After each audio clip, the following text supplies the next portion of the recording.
welcome back again this year, Steve. So my talk will be about developing and securing applications that enforce privacy by design. Just let my clicker on. Okay. So a little slide about who I am. So I'm currently working as a senior IT security consultant at Ernst & Young, more specifically in the financial services organizations department in Belgium. I do bug bounty hunting in my free time. I tend to speak a lot on conferences. I performed and doing a little bit less mobile security research currently, and I like to develop some code from time to time. I tweet at Hoxer, and I have a GitHub where I put all my reverse engineering tools online. What's Ernst & Young? Ernst & Young, we have a security team that focuses on pen testing, ethical hacking, red teaming, and application security, and we work exclusively with financial services, meaning banks, insurance companies, fintech, startups, whoever has a bank account, basically. We're a team of 45 security professionals. So what will my talk be about today? It will be, first I will start with the motivation, why I decided to create this, presentation.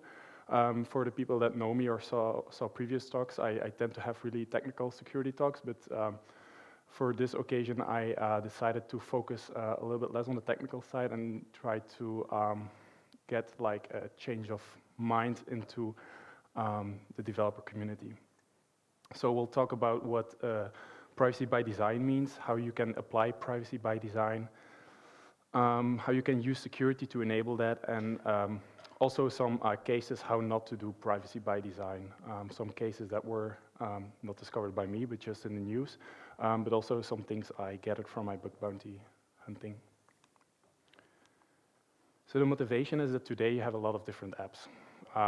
For whatever you want to do, there's an app for that. And we use apps for everything that we do in our life.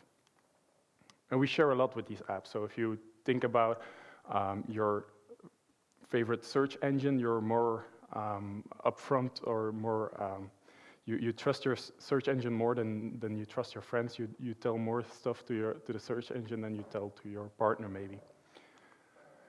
And there are a lot of companies that are built on personal data. There are a lot of, if you use an advertisement library, there's a lot of people interested in your personal data, and that personal data is heavily paid for. Privacy is also not always well understood, so that's in the following slides I will try to bring my opinion on what privacy should be and what privacy means for me, and I will take that as a basis for the rest of my talk. And also we need to understand that personal data, data that tells us who we are, that data that tells how we act, data that tells how we think, is our most valuable possession, and we should take more care of it. So let's start with what is privacy. So I tried to compile it in one sentence, and for me, privacy means that you, the user, have full control over your personal data. And I think the key word here is full control, which means that even though you decide to share something, you should still have control over where it ends up, and people that own that data or can see that data or have access to that data. So you immediately fall into the discussion that I don't care about privacy because I have nothing to hide. But if you really think well, everybody has something to hide. So it's quite a sensitive topic, but I'll try to make the point clear, but I think it has a lot of strength in it. So before 1940 in Germany, you had the Jews that had their ID card. On the ID card, you had the religion that they were living up to, or how do you say it, practicing. Now, before 1940, everybody was, so everybody that had this religion on his ID card were very happy with it, they were proud of it, but obviously this ID card was later used to find out people that would practice or were Jews, and they were, well, we know the history, prosecuted, and it didn't end up well for them. So we all have something to hide, and if it's not now, maybe in the future. So a quote that I really like, it comes from Edward Snowden, who else? Displaying this quote doesn't mean I'm necessarily approving everything that he did or how he disclosed stuff, but the quote really represents something I also truly believe in. So I'll read it out loud. Arguing that you don't care about the right to privacy because you have nothing to hide is no different than saying you don't care about free speech because you have nothing to say. So what should privacy mean to a developer, to a mobile developer, to a software developer or software engineer in general? Users should not be leaking unknowingly personal data through your application. So you have the job of creating an application that, unless the user really gives consent or you have a legal basis, in fancy terms, to own that data or process that data, a user shouldn't be leaking data in other ways. In order to achieve that, privacy should be a requirement throughout your whole software development lifecycle, starting from the design phase, the requirement phase, until putting code in production. I'll come back later on that. I'll go through the different SDLC steps that you see in a typical SDLC flow. But first, we have to tackle the elephant in the room, meaning you cannot have a privacy presentation without talking about GDPR. So that was a slide. That's everything I'm going to say about. No, that's not true. Actually, we're going to talk a little bit about GDPR because it's. I don't want to talk about GDPR because it's a buzzword, but I want to talk about GDPR because it captures a lot of basic privacy means and notions that we should apply in our software. So GDPR came into effect to harmonize data privacy laws across the EU. It got approved and adopted by the European Parliament in April 2016, and it will be enforced the 25th of May this year. So now my notes say, ask Hans for who will be compliant by 25th of May. Nice. So there are actually teams working on it. That's really nice to see. So the next line on my slide is the penalties for non-compliance, so up to 4% of your annual global turnover or 20 million euros, whichever is higher. And the key or the core principle on GDPR that I like so much is that it puts the data subject central. So the user, his data is put central, and everything you develop or put in production evolves around this personal data. And what will be the big red line throughout my presentation will be the privacy by default mechanism or design and the privacy by design principle. So some key concepts that we need to have to understand, to have a common ground to the rest of the presentation is what is personal data. It's basically any information that can be used to directly or indirectly identify a person. And also the indirectly part here is really important because anonymizing data sets is not enough. If you can use two anonymized data sets together to identify a person, that's still personal identifiable information. We have to define what a data controller is because GDPR talks about data controls, and it's basically the entity that determines purpose, conditions, and means for processing personal data. Basically what that means, everybody that creates an app, a service, or a good is considered a data controller if they ask for personal information of a user. The data processor is the entity that processes data on behalf of the controller. So you, as a controller, you don't do everything yourself because you use, for example, Amazon Web Services, which is considered a data processor for you. You build your web application and you deploy it on Amazon. You build a mobile application, you deploy it on Google Cloud Platform. Those are all data processors.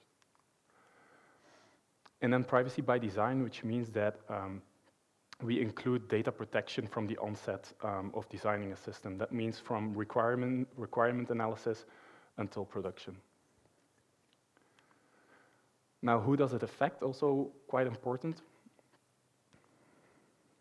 It applies to organizations within the EU, but it also applies to organizations outside of the EU. If they offer goods, or if they offer services, or if they monitor the behavior of European data subjects.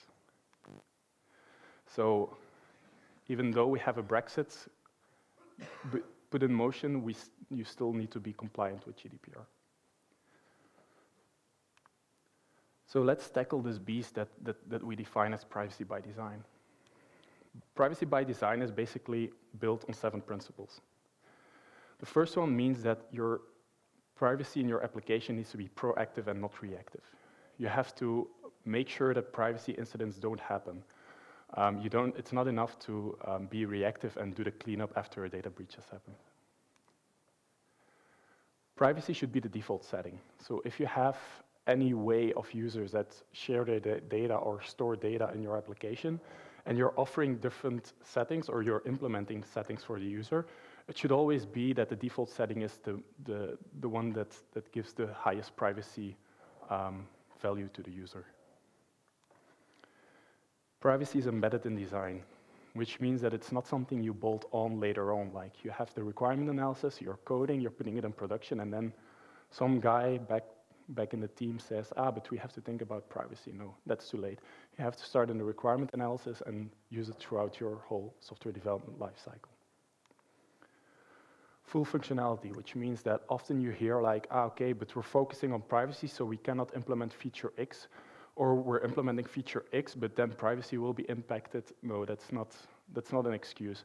You can always build systems that are privacy aware and that have privacy by default in design. End-to-end security.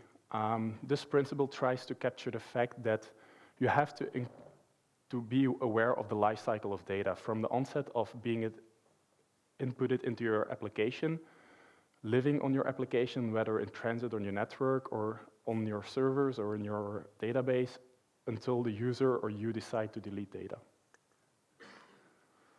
Visibility and transparency. You need to show how you built your mobile application, which technologies you use. You don't have to disclose your source code, of course, but you have to have a decent level of transparency. Which security mechanisms do you use to ensure data is protected in the database?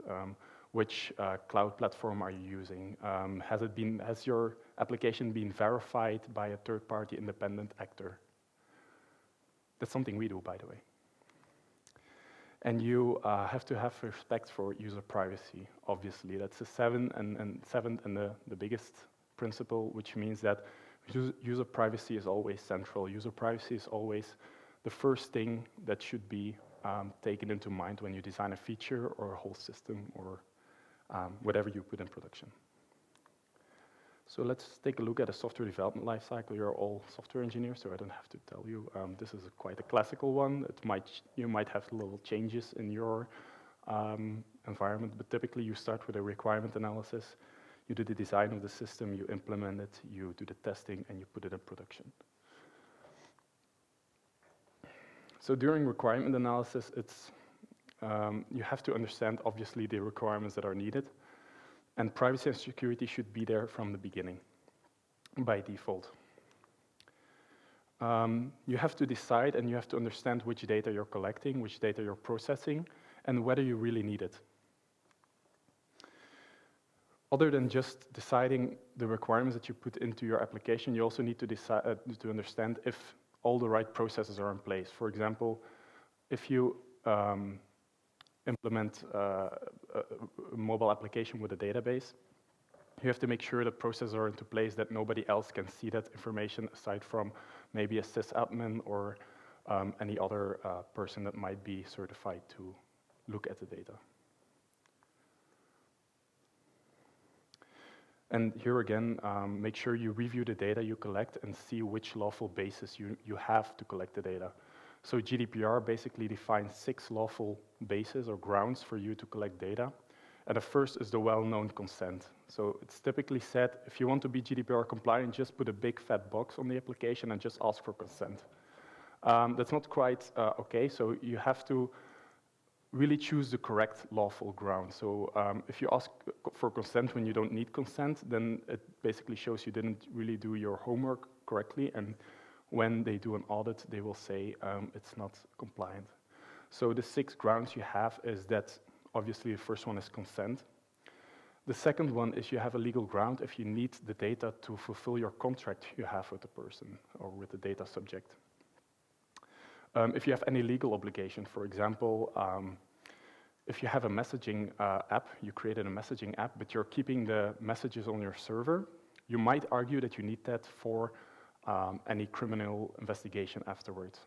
Even if the user deletes its profile, you still can argue, I'm not saying it's good or bad, but you could still argue that you want to have it because you have to give it to law enforcement, for example. To protect the vital interest of the data subject is another ground. You can think of it as, for example, a medical application. It keeps track of some key medical parameters, for example, your blood type. That might be interesting because the hospital needs it when they operate you. To perform a task for the public interest. And the last one, basically for the purpose of the legitimate interest pursued by a controller. So if you as a controller can argue that you have a legitimate interest, that you really need that data for reason X or Y, you can still have a case. But I suspect, and nobody can know quite for sure, that that will be basically the biggest point in defending your GDPR compliancy in front of a court. Now the design phase. In the design phase, you embed privacy and security from the beginning, again. And that basically means that you assess the attack surface that gives access to personal data. So go over what you're exposing, try to see if there are endpoints that should be authenticated or authorized, if there are any other side channels, and later on in the presentation I will show you an example.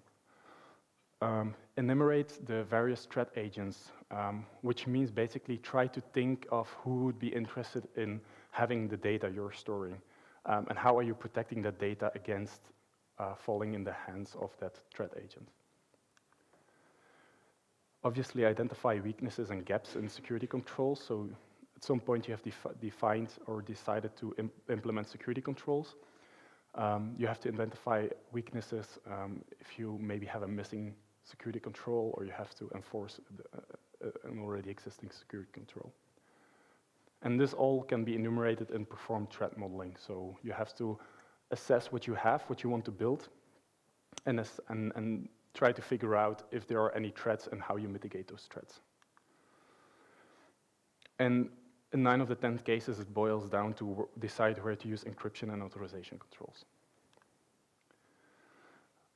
You implement, so in the design phase, the thing you have to pursue is that you implement a privacy by default mechanism and you give the user control, which means if you have different customization settings or you have to implement or choose a setting for your database, you choose the one that gives the biggest value in privacy for the user.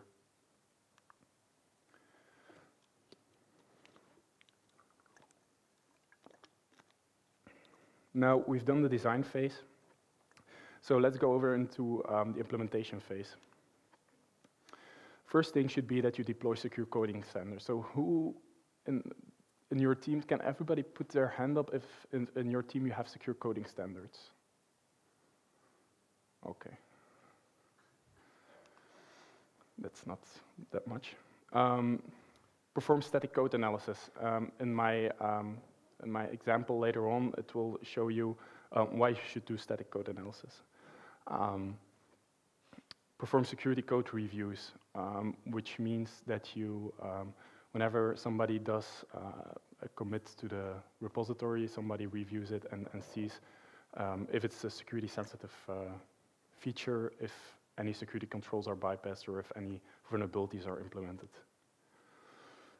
And this one is often lacking in a lot of development teams where I assess the security of.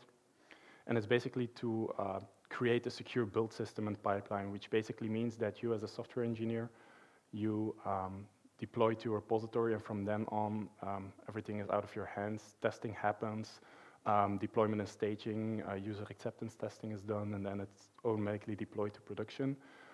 You should secure all those servers, even monitor the libraries that are being used, just to make sure that from an insider threat, a malicious software developer, or by using a malicious third-party SDK, you can limit the risk of having a data breach through those ways.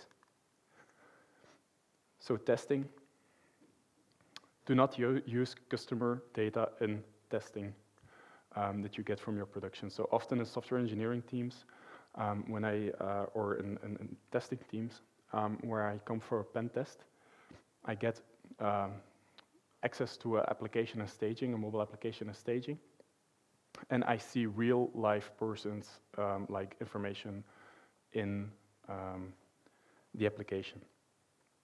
I can already say you that this is not GDPR compliant. You need to anonymize your data, create fake data sets, whatever. You don't just copy a snapshot of production into your testing environment. You perform acceptance tests that have the privacy and security requirements in mind. So you have to test whether user information can be accessed publicly without authentication authorization. If you are authenticated but you shouldn't have the rights to see that data, you should have really targeted tests for that. And obviously, before going to production or for a new release, perform penetration testing to assess if everything you have done up to then has been implemented correctly.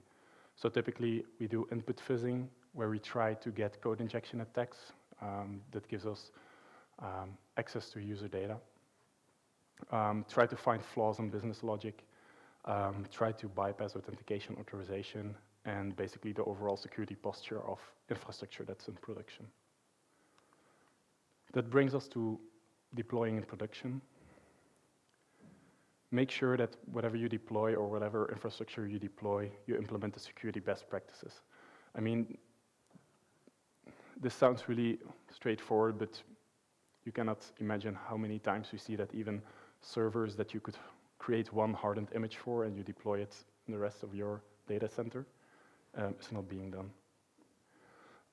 This one is really needed for your GDPR compliancy, is that you monitor for data breaches. So as you know, GDPR mandates that you have to disclose a breach within 72 hours of you knowing it. But if you need a month to figure out that you have been breached, then you might have a hard time defending that in court.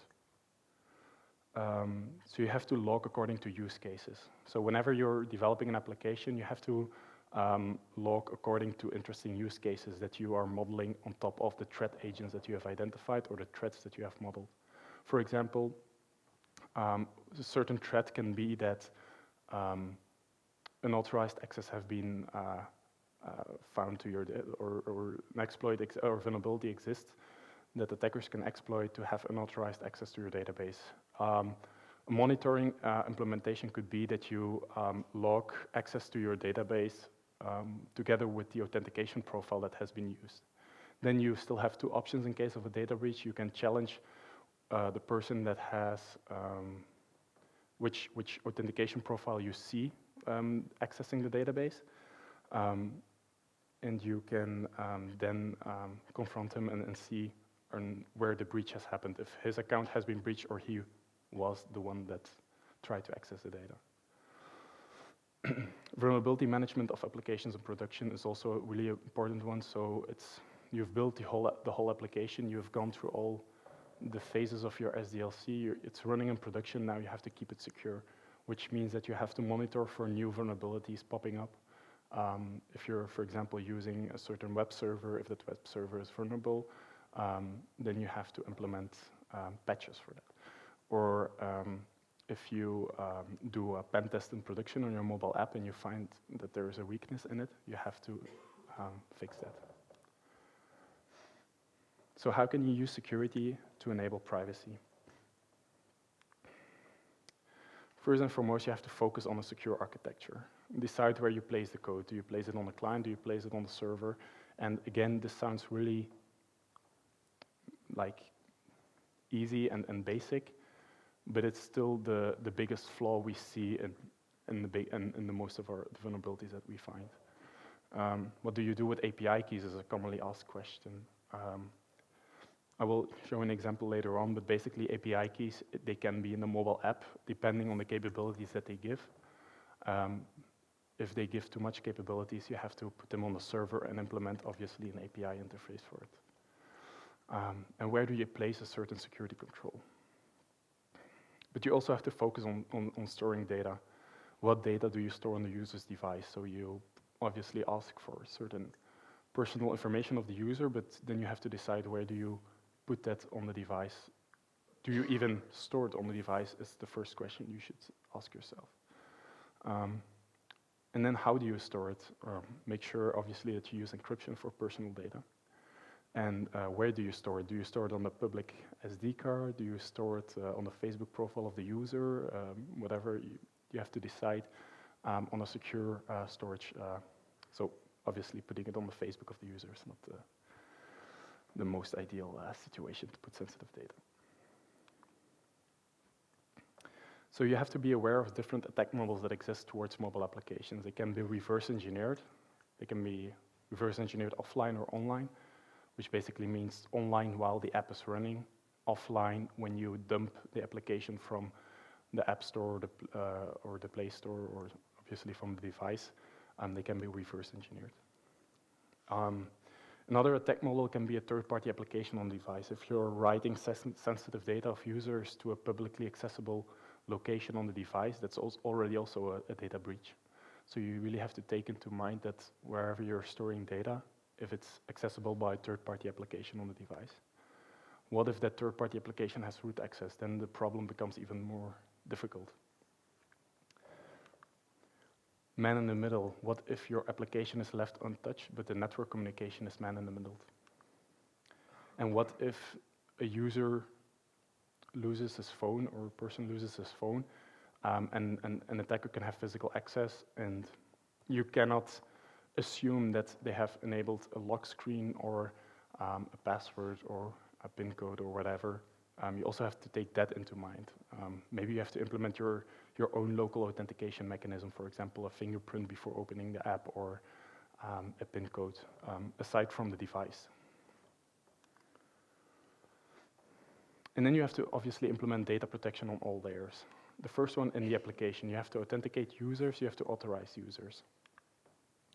On the mobile device itself, do you encrypt data at rest? Do you use secure cryptography protocols? And do you authenticate users? On the network layer, obviously HTTPS, but again, I say obviously, but later on we'll see a well-known application that failed to do that and basically exposed a lot of private information. On the back end, you encrypt data at rest in your databases. You harden your production systems, obviously. You log and monitor everything that happens in your infrastructure to detect data breaches, but also post-mortem, when an incident breach has happened, you still have the logs to see what exactly has happened leading up to the breach. And you always have in mind that in the back end you have systems that are connecting towards each other, and you need to implement for accounts the principle of least privilege, which basically means, for example, take a database into mind. You can create different roles, but a web server has a different role as a reporting tool, that has a different role as a logging tool, that has a different role as a tool that needs to generate statistics for the board. So now let's have a look on how not to do privacy by design. So I hear people laughing, so I think they already know what's coming up. So 2 months ago, there was a privacy breach.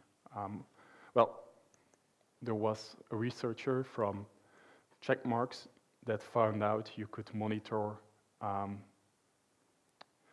the way people are using a Tinder app. Two seemingly interesting vulnerabilities were combined here. Basically, insecure HTTP connections and predictable HTTP responses. And to give you an idea, the insecure HTTP connection, it's a finding that we have in 90% of the pen tests that we do. But this one was particularly unlucky because it gave away a lot of information. So how could you exploit these two vulnerabilities? Well, the attack scenario is that the user is on the same public Wi-Fi network as the attacker, like, for example, at a conference in Chester. Traffic is intercepted by the VPN operator if you use a VPN. Traffic is intercepted by company administrators. For example, a lot of companies have the horrible idea of needing to intercept traffic of their employees' devices. or you have a malicious ISP, which is maybe not the most imaginable one, but it's still a concern. So what was the impact? We could basically see the user's profile, the profiles that a user views, the actions that the user takes, meaning swiping left, swiping right, and obviously the big one, super liking, which basically means instant match. I heard it from a friend, I'm not on Tinder. So the insecure HTTP connections vulnerability affected iOS and Android, and it downloaded user profile pictures over HTTP. And basically it allowed you to discover which profiles are being viewed. And even if the user stays long enough online or on the network, and he initializes the app, or the app stays online long enough so that it refreshes the user profile, you could even see the user profile itself. So this is a Wireshark capture. So Wireshark is a tool that you can deploy on a network, and it just captures the traffic going by on the network. So if we get one specific request out of it, so it's like just zooming in on one specific request. This is we could see three different parts of the URL: the user ID, the photo resolution, and a random identifier. You would think this is not that much, but you could basically exploit the size of the photo. Why? If it was a 640 by 640, it's the profile photo about to be shown on the screen. It's the one that he caches before you see it on your screen.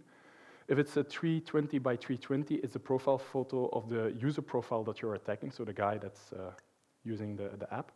And if it's an 84 by 84, it means that a chat window has opened, and it's the profile image of the one that you're chatting with. Now, other threat scenarios, without thinking about the first ones, is that you could swap images. You could play a joke, and you could put images of animals, a cute kitten or something. Or you could remotely trigger vulnerabilities in the image processing library. A while ago, a very long while ago, there was an Android image vulnerability, in stage fright, I think. And if you could trigger it through the loading of an image, this would be a way in by chatting with a person, maybe. Or you could input your own advertisement, rogue advertisement. Now, the second vulnerability it's a more subtle one. It's even. I would imagine that I would develop or implement a vulnerability like that. And you basically analyze the traffic between the client and the API server, and you check the response payload size. Even if it's encrypted, the response payload size already gives you information. And it basically allows us to determine if he swiped left, right, or he super liked. Now, I will zoom in on this later, but first the traffic flow. So first, the app requests a profile picture of the next profile to be shown, as I said before. And then a user input is required. So he swipes left, right, or up. Then a request is made and a response is received from the API. And for every action, you get a different response size. And if you correlate this between the picture that you saw passing by on the network and then an encrypted payload size you see coming on the network, you know that if he swiped left, right, or up on that picture. So swiping left is 278 bytes. Swiping right is 374 bytes. And if you were lucky enough that you matched, you have 581 bytes being sent over the network. So now that we have throughout the whole presentation talked about privacy by design, what can I recommend here? Use encryption of data and transits, obviously. Images should be encrypted because a profile image on Tinder is quite personal information. Even if you can then infer whether a person has swiped left, right, or up. It has been done in the Android version, enabling certificate pinning, which is a technique in mobile apps that you don't really trust the SSL certificates on the device.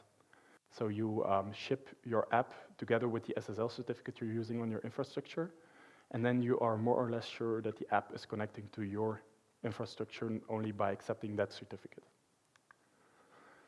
And obviously padding the requests. But the last one, it's a really subtle attack. It's an attack that works in quite a lot of circumstances because it's not something you would think of. But if you would already have deployed HTTPS, then you would only infer the action left, right, or up. But if you cannot see the profile picture, okay, then you know the amounts of matches and the amounts of left or right. But if you want to really make sure that nothing can be seen on the network, you can pad your requests so that they are unpredictable, that every request regarding swiping is has the same size. WhatsApp, this is something that I had from my bug bounty. So it's not as big as Tinder, so unfortunately I was not the first one to bring it to their attention, so I didn't get the final bounty. But at least I got recognition, and that's why we all do it, right? So in short, WhatsApp, since a year or 2 or 3, enables end-to-end encryption communication, and it uses a signal protocol for that. Why are we happy that they do that? Because it's open source, so it has the tendency of being audited more than other software packages. It has forward secrecy, which means that if one session is hacked or the key is recovered of a certain session, you cannot decrypt past sessions or future sessions. And then the use of ephemeral keys for each session, which basically is just a fancy word to say we use a new key for every session. Now, the problem was I was pen testing an application, but I was also using my WhatsApp, so I wasn't even targeting WhatsApp. But I saw WhatsApp connections coming through my proxy, originating from the WhatsApp application towards servers on the internet. And basically what happens was that WhatsApp previews links in your chat window. So when you put a link in there, it previews it. But what it actually does, it captures or it visits the website online and it creates like a thumbnail of it and shows it in your chat window. Now the problem is that this call happened from your mobile device, so you could basically see that a certain session or chat was connecting to a certain server. So that was a privacy leak because you don't have end-to-end encryption anymore. You have information leaving the session. So the recommendation obviously here is that you load the preview links through your WhatsApp server. So the WhatsApp server connects to the actual web server that you want to preview and then sends back a thumbnail or the information that you want to show in the chat window. But this comes back to the point that I was saying that you have to decide what you put on the client and what you put on the server. So you can have all the fancy encrypted communication in your app, but if you do a wrong call from your mobile app instead of going through your servers, you are still leaking information. Then towards using third-party SDKs, which in my opinion is a threat that is highly underestimated. So I want to ask to developers or software engineers, do you know what you're compiling into your application? So whenever you use a dependency, you use it through your Gradle file or Cocoa Pods on iOS. Sorry, I'm not really that into iOS, but I'm trying. Do you really know what you're compiling into your application? So I want you to meet Youmi, which is a Chinese mobile advertisement provider. Chinese says it all, sorry. We shouldn't say that live. Well, the problem with Youmi is that it uses private APIs on iOS to gather private information. So if you're using it to be part of an advertisement network and get revenue through an advertisement network, you also allow it to steal user information, meaning the Apple ID, the device identifiers, device location, network operator location, and phone number. And in certain cases, researchers also found that the SDK also downloaded new applications and created shortcuts on the home screen. So the analysis was done by SourceDNA, and after the analysis and it became public, Apple identified 256 iOS apps on the Play Store on the Apple App Store, sorry, damn. And they got all pulled in October 2015. But it's still a really big concern, certainly on Android also, because there, once your application is granted permissions, all the code that runs in your context or in the application has the same permissions. So if you're using an SDK to show a nice animation, it might be siphoning away personal information. So you have to be aware of what you're compiling into your applications. So understand which SDKs you're using. You have to perform penetration tests on your production-ready applications to see what actually happens, and really look at the network footprint of the application. So when you develop an application, you typically have an idea of which API calls are being performed. So if you see suspicious API calls, this might be because you're using a rogue SDK. And if you decide to say, okay, we know this SDK is doing it, but we need it because it generates a lot of revenue, just be upfront with the user and just ask them for consent and say, hey, we're using your personal data to get money for you. And the last example that I want to cover is that you have to understand the impact of API keys. And this is another bug bounty that I did. I call it Tales of a Medical Transportation App. So a little bit of information about the app. It's a sort of Uber, but for medical patients that need to get to a Belgian hospital. So they can use the app to ask for a driver because they need to get to the hospital for medical examination. So you have two apps, the driver app and the regular user app. And the app uses the real-time framework, a cloud-based message broker. And the API key was in the source code. It could be easily retrieved. So the next question that popped into my head was, what can we do with that API key? Whatever we want. You could create and delete channels. You could publish or subscribe to channels, and you could read every single message on that channel. Now, recently, I revisited the framework, and they now have an authentication module in place that you can authenticate users on the message broker channel. But importantly, the information that they were disclosing through this channel was the address of the person and the medical condition. And why the medical condition? Because that might have might be important. Excuse me. For the way they transport the person to the hospital.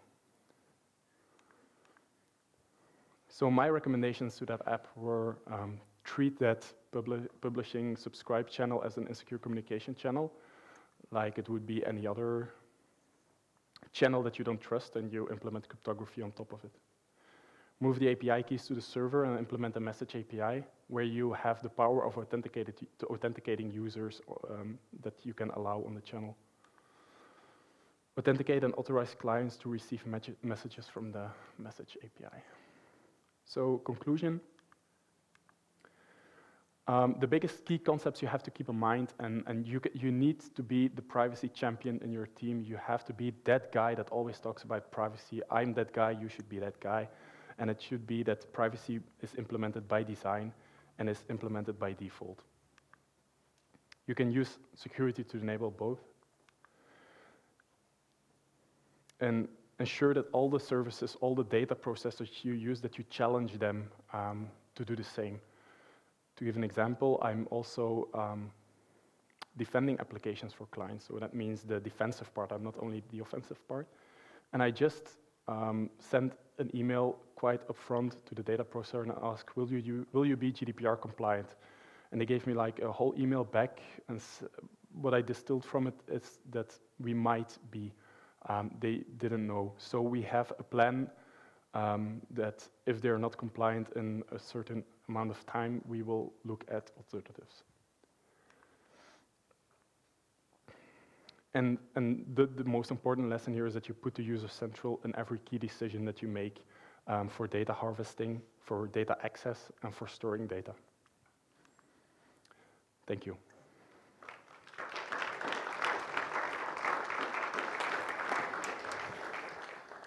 Cool. Do we have any questions for Dario? Yes. Hi, Dario. Hi. I was quite intrigued by the Youmi example, mostly because in my experience of getting apps released in the App Store, I thought private API calls were intercepted by Apple's code analysis. So I'm assuming they weren't. And so the first part of my question is the reason for that because they had some sort of environment-aware code that only made the API calls when the code was deployed in production. And if that is the case, do you think that's quite a prevalent problem in third-party SDKs? It's certainly a problem, and the case they weren't detected is because they used obfuscation, so they obfuscated the calls. So back in the days, Apple only did static code analysis, so they just scanned the binary for static calls. But I think now they do dynamic checking, so that if that API is being hit, they would detect it now. But it's certainly a big issue, and it's a threat that a lot of developers don't really understand well, I think, or not aware of. They will understand, but they're not really aware of. Thanks. Yeah. Any other questions? Brilliant. In that case, thank you very much, Dario. Thank you.